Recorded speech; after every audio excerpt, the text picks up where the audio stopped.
Corn tortilla. Again? I double the recipe this time. 2 cups doesn't last. So, bango-bango.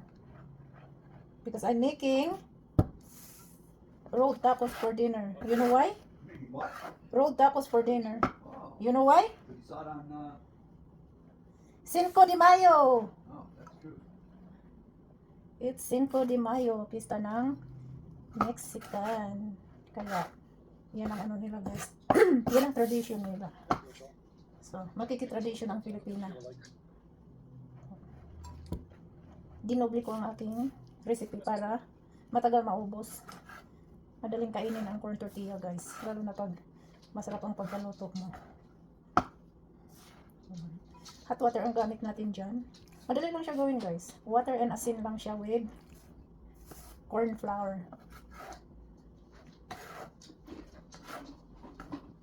Corn flour siya.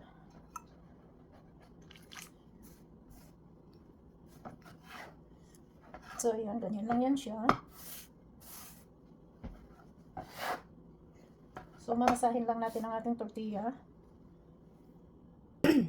So, ayan na siya. Na-mold na natin ang ating corn flour.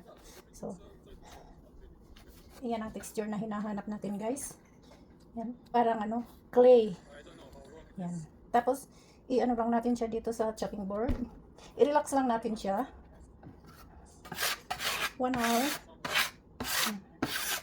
Relax lang natin siya dito ng 1 oras. Takpan natin ng plastic. So, ayan. Ganyan lang yan siya.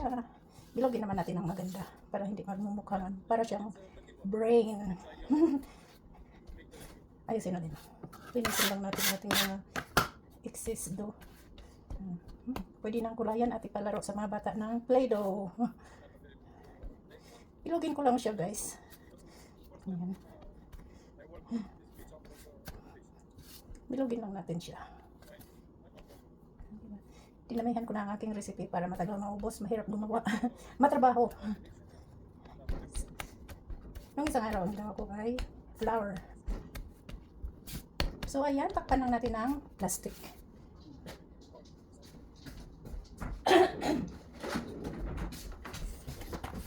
Did you change the plastic cutter? No. Oh, I don't know.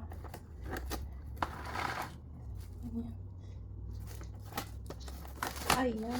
Tapanin natin siya dyan. Rest lang natin ng 1 oras. Kailangan huwag higpitan para makahinga siya. Ayan. Para makahinga. Tapos lagyan natin ng tuwalya sa taas. Ganyan. O diba? So, see you in 1 hour. So, ayan. Ready na ang ating masa. So, bilog-bilogin na natin siya at i-on na natin dito. Kailangan natin ang ating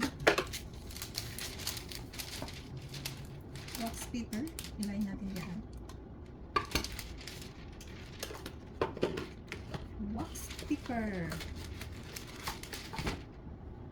Doon na. Ready na ang ating dough. So, bilog-bilogin natin para gawin natin dito sa mold. Kailangan natin ng parchment paper. Oops.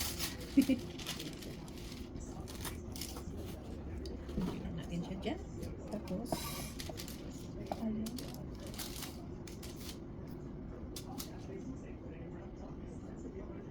Kailangan natin ng scissor.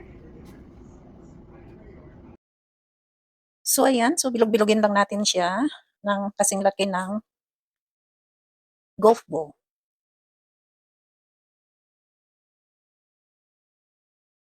Bilog-bilogin lang natin hanggang sa matapos. So, mamaya pakita ko sa inyo pag tapos na. Wow! Perfect! Ganyan siya, guys. Ganyan lang yan siya. Ta-da. Tantara! It won't stick together? No. Just file them. Well, this makes it easier. And cover always. There you go. So, ayan, lulutuin na natin ang ating corn tortilla. Ganyan lang yan sa cast iron.